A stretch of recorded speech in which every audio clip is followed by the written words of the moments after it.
So to draw objects successively, that is, to draw the same object over and over at set repeated distances, we're going to basically start by drawing some orthogonals. So here's some here.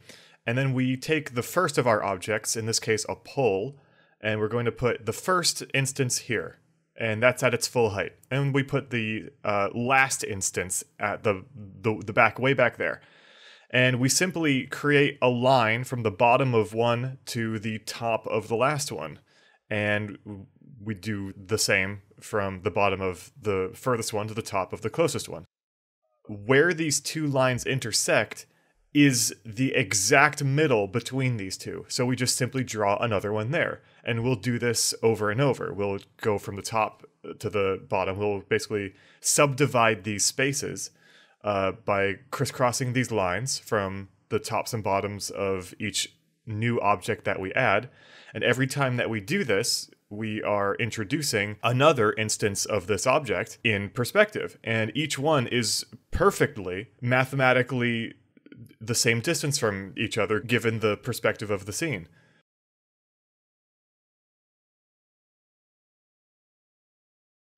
And so here we have some telephone poles, put some wires on there. And this subdividing trick, this crisscrossing line trick, really works for a lot of other things. You can find the midpoint of any shapes by just simply drawing a line from one corner to the other. And where the lines crisscross in the center is the exact midpoint of that object. So use this technique when you need to draw things, anything ranging from power line poles, support beams, even the lines in a concrete sidewalk. So there you have it, a little bit of geometry in action.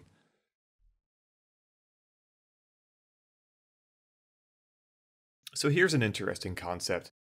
When you're drawing a scene in perspective, you may find that you fall into this trap where everything you're drawing is all in the same angle. Everything is either parallel or perpendicular to each other.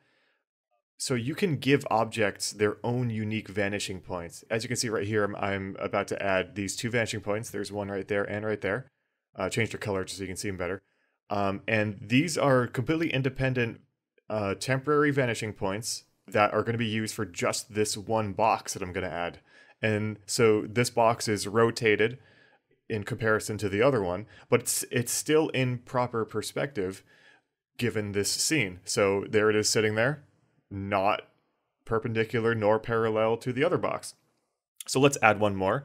Just as long as I'm keeping these two vanishing points at the same distance as the other sets, this box will be floating up here in the air, looking proper just as it would if it were actually floating there just like that. So you can definitely use this in your scenes to help create a little bit of visual variation with the inherent monotony that can come with rigid perspective drawing.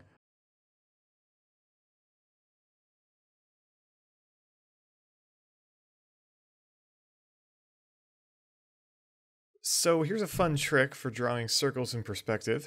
You might think that circles are just round and that's that, but they actually have areas that stick out more than others. If you put a square around a circle, you'll find that the square touches the circle at 4 specific points. When you divide the circle up by these points, you can clearly see that as I tilt the circle here in perspective, you'll find the parts of the circle that stick out the farthest are not the straight up and down poles at the top and bottom. Instead, the circle appears to be somewhat rotated off axis.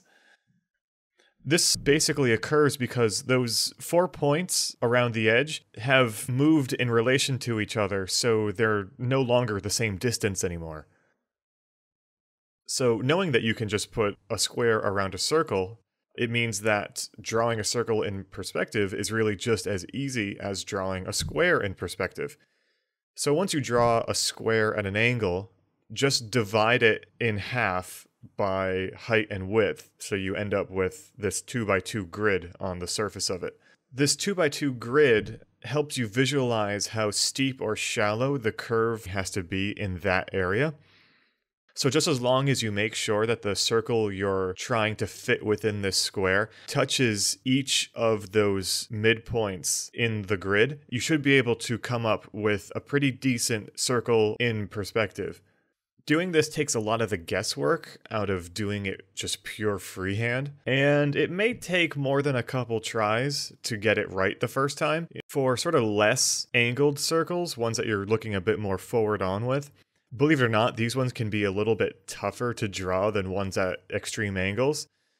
So my advice is, if you're having trouble with those, draw just half of the circle at once. It's just much easier to do that follow through hand motion for just half of the circle rather than worrying about going all the way around at once and trying to wind back up where you were.